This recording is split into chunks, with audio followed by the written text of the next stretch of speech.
je crois que le problème de fond, c'est qu'un modèle que nous avons copié et collé, qui est le modèle de la Révolution française de 1789, ce modèle-là a montré ses limites aujourd'hui, et cela veut dire que le modèle de la République des 4 communes, c'est comme ça que je l'appelle, est en faillite totale aujourd'hui.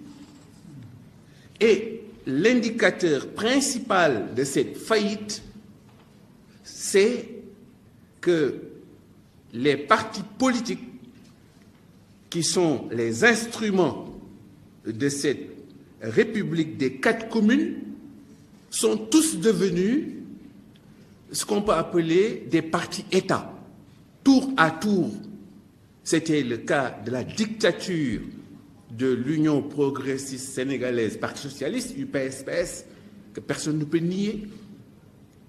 Ça fut malheureusement la continuation avec M. Abdou Diouf, au-delà évidemment des efforts et des acquis que personne ne peut nier.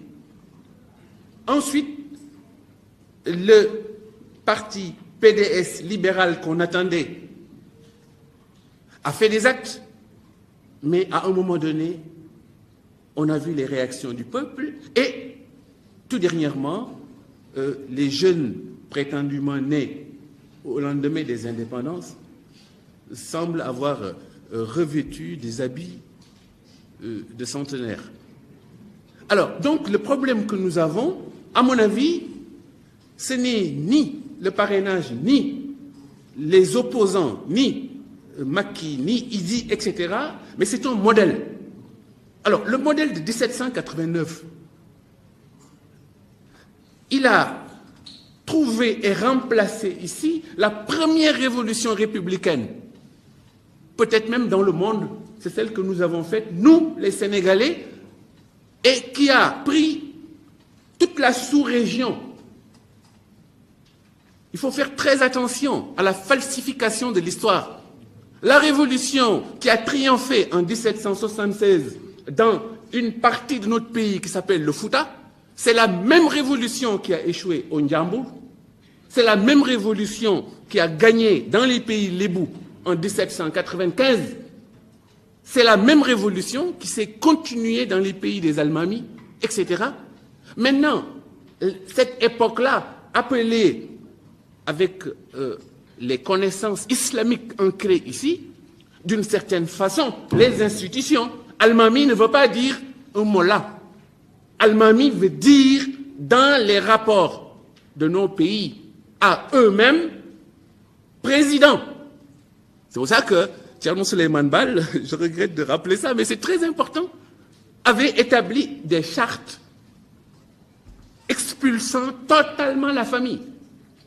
Par exemple, qu'avons-nous vu?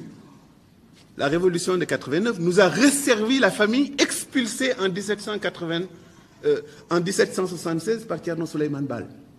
Cela veut dire donc que les universitaires de Pire, qui ont étudié à l'université de Pire-Sagnokhor, ont réussi, en utilisant les acquis de notre société interne avant les Français, à opérer une révolution républicaine, démocratique, égalitaire, fondée sur le fait que tous étaient des naoulés.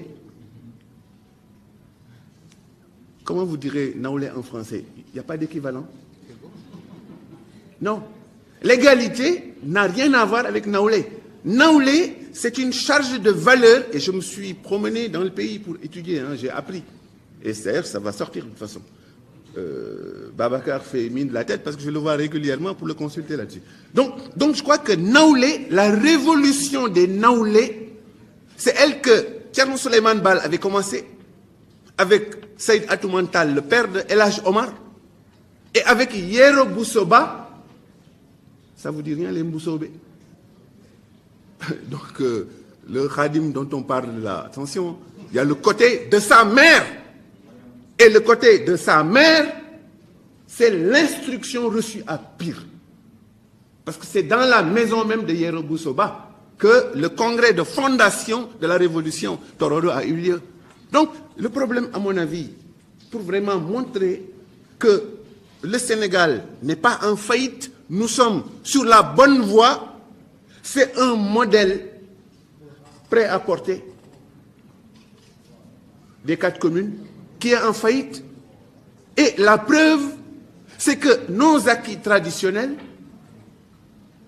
voulaient que tous fussent égaux, exactement comme chez les Diola et comme chez les Serer Nyominka. C'est-à-dire qu'il n'y ait pas de différence de caste, Nyenyo, Guer, Gewel, Djam, etc. Tout cela a été aboli par Thierno Suleiman Bal et Abdelkader Khan. Mais quand les Français sont venus, qu'est-ce qu'ils ont fait? Ils ont rétabli les inégalités de droit.